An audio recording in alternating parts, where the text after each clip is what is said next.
할렐루야. 주님의 이름으로 사랑과 평안을 전합니다.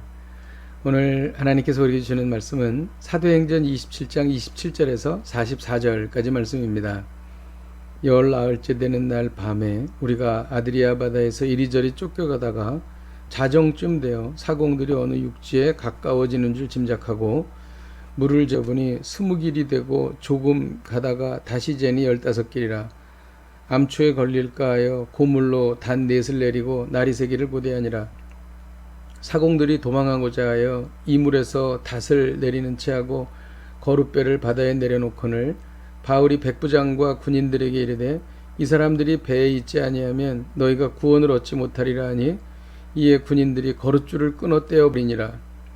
날이 새어가매 바울이 여러 사람에게 음식 먹기를 권하여 이르되 너희가 기다리며 먹지 못하고 줄인 지가 오늘까지 열 나흘인즉 음식 먹기를 권하노니 이것이 너희의 구원을 위하는 것이요 너희 중 머리카락 하나도 잃을 자가 없으리라 하고 떡을 가져다가 모든 사람 앞에서 하나님께 축사하고 떼어 먹기를 시작하며 그들도 다 안심하고 받아 먹으니 배에 있는 우리의 수는 전부 276명이더라. 배부르게 먹고 밀을 바다에 버려 배를 가볍게 하였더니 날이 새매 어느 땅인지 알지 못하나 경사진 해안으로 된 항만이 눈에 띄거늘 배를 거기에 들여다 댈 수 있는가 의논한 후 닷을 끊어 바다에 버리는 동시에 키를 풀어 늦추고 돛을 달고 바람에 맞추어 해안을 향하여 들어가다가 두 물이 합하여 흐르는 곳을 만나 배를 걸매 이 물은 부딪혀 움직일 수 없이 붙고 고물은 큰 물결에 깨어져 가니 군인들은 죄수가 헤엄쳐서 도망할까 하여 그들을 죽이는 것이 좋다 하였으나 백부장이 바울을 구원하려 하여 그들의 뜻을 막고 헤엄칠 줄 아는 사람들을 명하여 물에 뛰어내려 먼저 육지에 나가게 하고 그 남은 사람들은 널 조각 혹은 배 물건에 의지하여 나가게 하니 마침내 사람들이 다 상륙하여 구조되니라. 아멘. 바울이 로마로 가는 항해는 순탄치 않았습니다.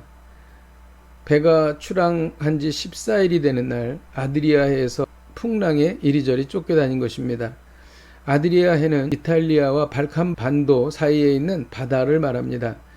자정쯤 되자 사공들은 육지에 가까이 온 것을 짐작했습니다. 암초를 피해 단 넷을 내리고 새벽을 기다렸습니다. 사공들이 닷을 내리는 채 하면서 거룻배를 바다에 내려 자신들만 도망가려고 했습니다. 바울이 이것을 알았습니다. 바울이 백부장과 군인에게 알려서 사공들이 도망가려 한다는 것을 알려주었습니다. 바울은 어느덧 선장의 역할을 감당하고 있었던 것입니다. 바울의 말을 듣고 군인들은 거룻줄을 끊어버렸습니다. 바울은 사람들이 줄이고 있음을 알고 음식을 먹게 했습니다. 바울은 사람들에게 당신들 중에서 머리카락 하나도 잃을 자가 없다 이렇게 위로하고 격려했습니다. 이는 바울이 주님께 들은 이야기였습니다.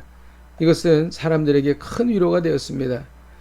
배에 있던 276명이 배부르게 먹고 안심하게 되었습니다. 바울은 가장 위험한 때 가장 필요한 사람이 되었던 것입니다. 비록 자신은 죄수의 신분이었지만 주께서 함께 하셔서 이런 귀한 역할을 감당할 수 있었던 것입니다. 군인들은 죄수가 도망치려 하는 것을 우려하여 죄수를 모두 죽이려 했습니다. 백부장은 죄수인 바울을 살려내려고 군인들이 죄수 모두를 죽이는 것을 막았습니다.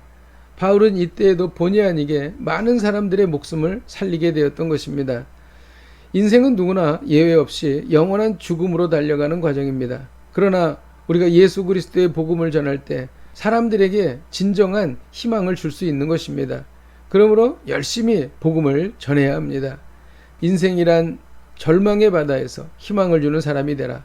기도하겠습니다.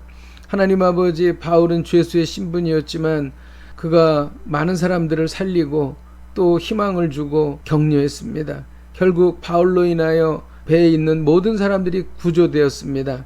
하나님, 우리도 그런 삶을 살기를 원합니다. 인생이란 절망의 바다에서 소망을 주는 사람이 되게 하여 주옵소서. 예수님의 이름으로 기도하였습니다. 아멘.